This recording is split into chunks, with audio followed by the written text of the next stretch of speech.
Good morning students. Last time આપણે ત્રીજી poem જોઈ હતી જેનું નામ છે બી ધ બેસ્ટ.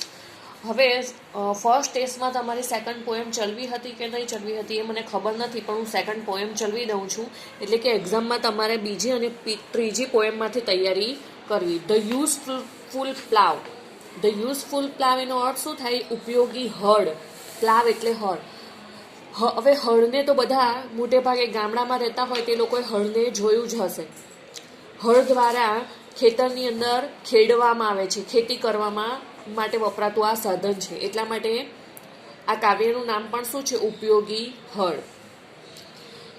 આ કાવ્યની અંદર ગ્રામ્ય જીવન વિશે દર્શાવવામાં આવ્યું છે કે ગામડાનું જીવન કેવું હોય છે. ગામડાની અંદર ખેડૂતો કેટલા વહેલા સવારની અંદર ઉઠી જાય છે, પક્ષીઓ વૃક્ષો ઉપર કલરવ કરવા લાગી જાય છે અને લાર્ક નામનું પક્ષી જે છે એ ગીતો ગાવા લાગી જાય છે. પછી ખેડૂતો એમ કે પોતાના ગંદા મેલા કપડાની અંદર કેવા પોતાના ખેતરોને તૈયાર કરે છે હળ દ્વારા. તો આવી બધી ગ્રામ્ય જીવનની અને ખેડૂતોની વાત આ કાવ્યની અંદર કરવામાં આવી છે. મેં તમને ગ્લોઝરીના ફોટા પાડીને મોકલ્યા છે, તે તમારે સમજવાનું છે અને તમારી નોટબુકમાં એ શબ્દો લખી લેવાના છે. જેમ કે પ્લાવ એટલે હળ, મોડરેટ એટલે મધ્યમ સ્તરનું, માપ સ્તરનું, પ્લેઝન્ટ એટલે આનંદકારક, ફેર એટલે સુંદર, ફિલ્ડ એટલે ખેતર, વીટ એટલે ઘઉં.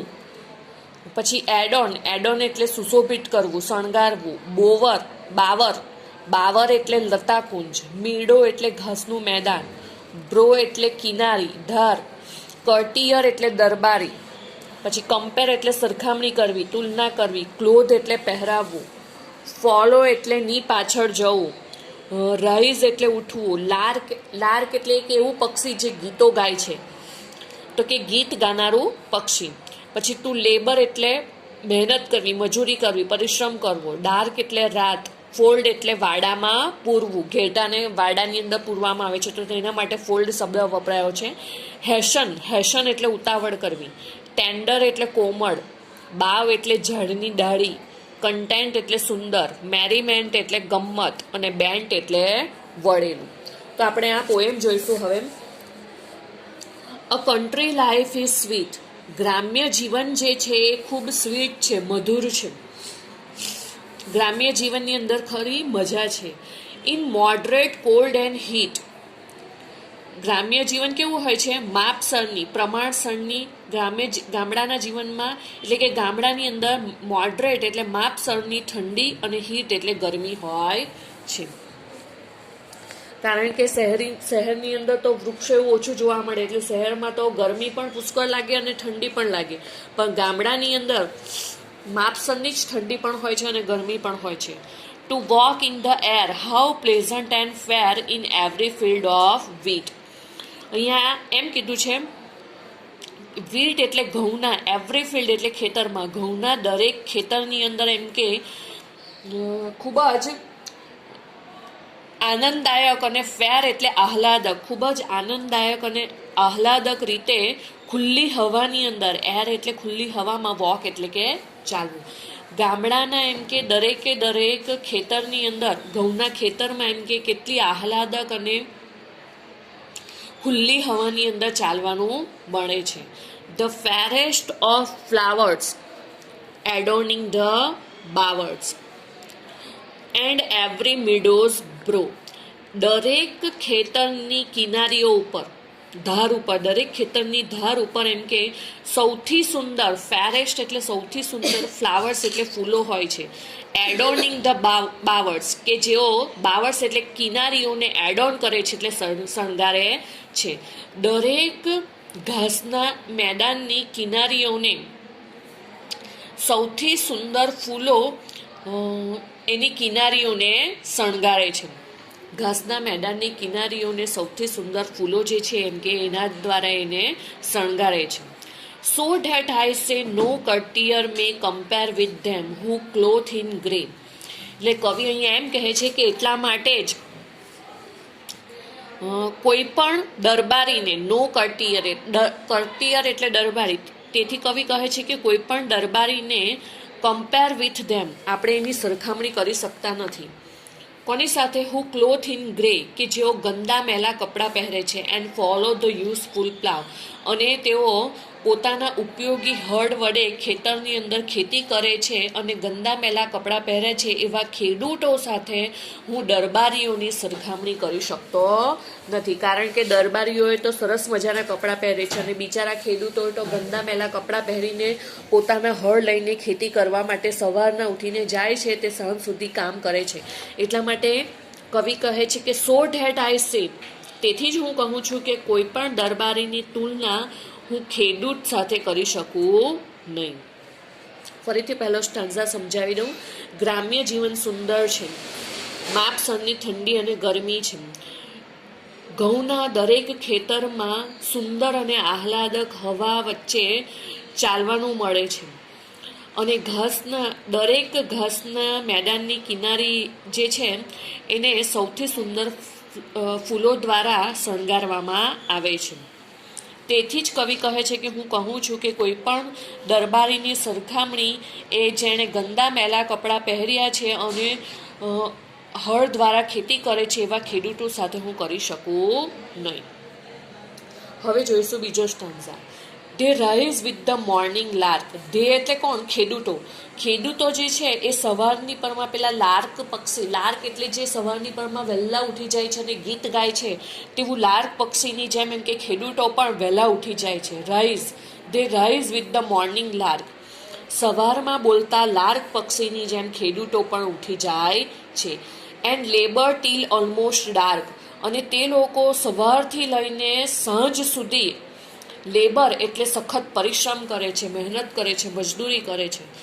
ધેન ફોલ્ડિંગ ધેર શીપ, અને સાંજના સમયે તે લોકો ઘેટાને ફોલ્ડિંગ એટલે વાડામાં બંધ કરી દે છે. દે હેશન ટુ સ્લીપ, અને તે લોકો ઊંઘવામાં પણ ઉતાવળ કરે છે.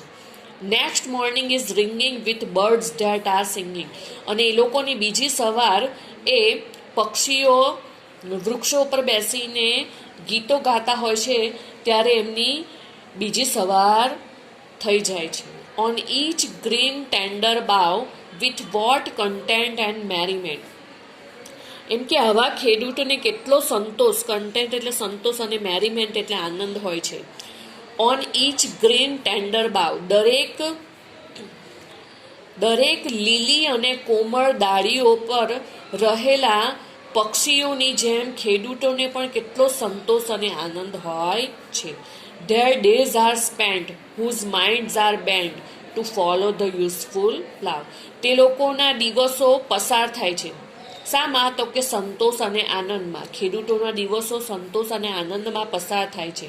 Whose minds are bent to follow the useful plough. અને તેમના મન જે છે એ ખેતીની અંદર ઉપયોગી હળને કેવી રીતે ચલાવવું તેમાં પરોવાયેલા રહે છે. કેમ કે આ રીતે ખેડૂતો પોતાનું જીવન વ્યતીત કરે છે. ફરીથી બીજો સ્ટાન્ઝા જોઈ લઈએ.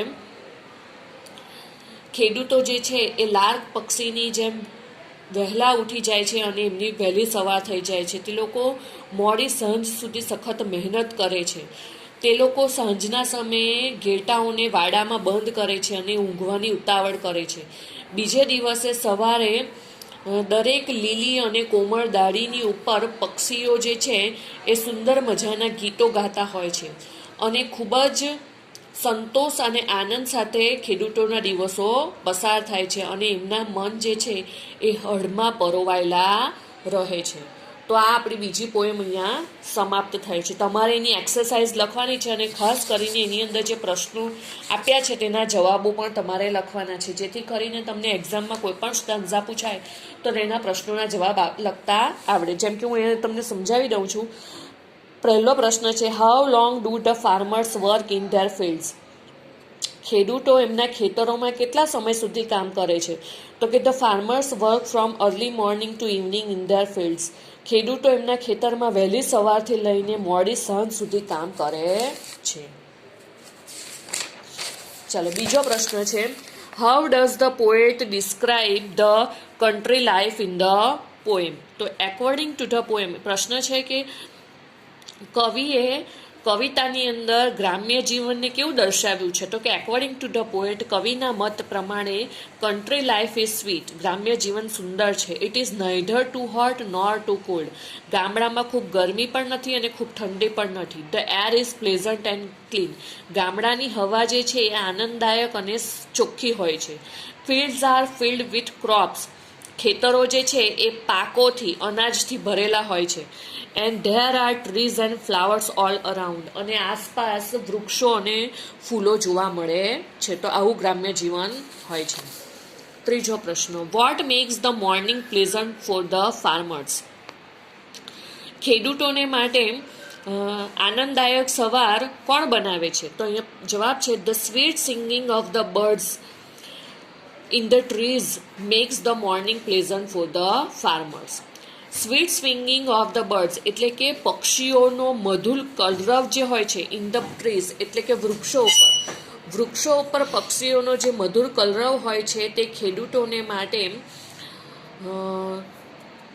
સુંદર આનંદદાયક સવાર બનાવે છે. તો આ પ્રશ્નોના જવાબ તમારે સમજવાના રહેશે. હવે આની અંદર આ પોએમની અંદર રાઇમિંગ વર્ડ્સ જો જોઈએ આપણે, તો આ પોએમમાં રાઇમિંગ વર્ડ્સ સાથે સાથે જ આપેલા છે. જેમ કે સ્વીટ હીટ, એ 2 રાઇમિંગ વર્ડ્સ છે. ફેર વીટ, પછી બ્રો ગ્રે મે ફ્લાવર્સ.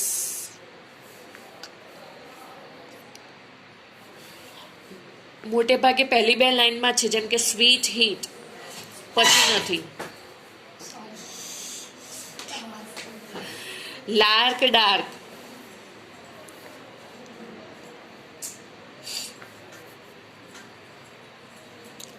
તો આ રાઇમિંગ વર્ડ્સ છે. બરાબર, જે પાછળના જેનો ઉચ્ચાર સરખો થતો હોય તેને રાઇમિંગ વર્ડ્સ કહેવાય.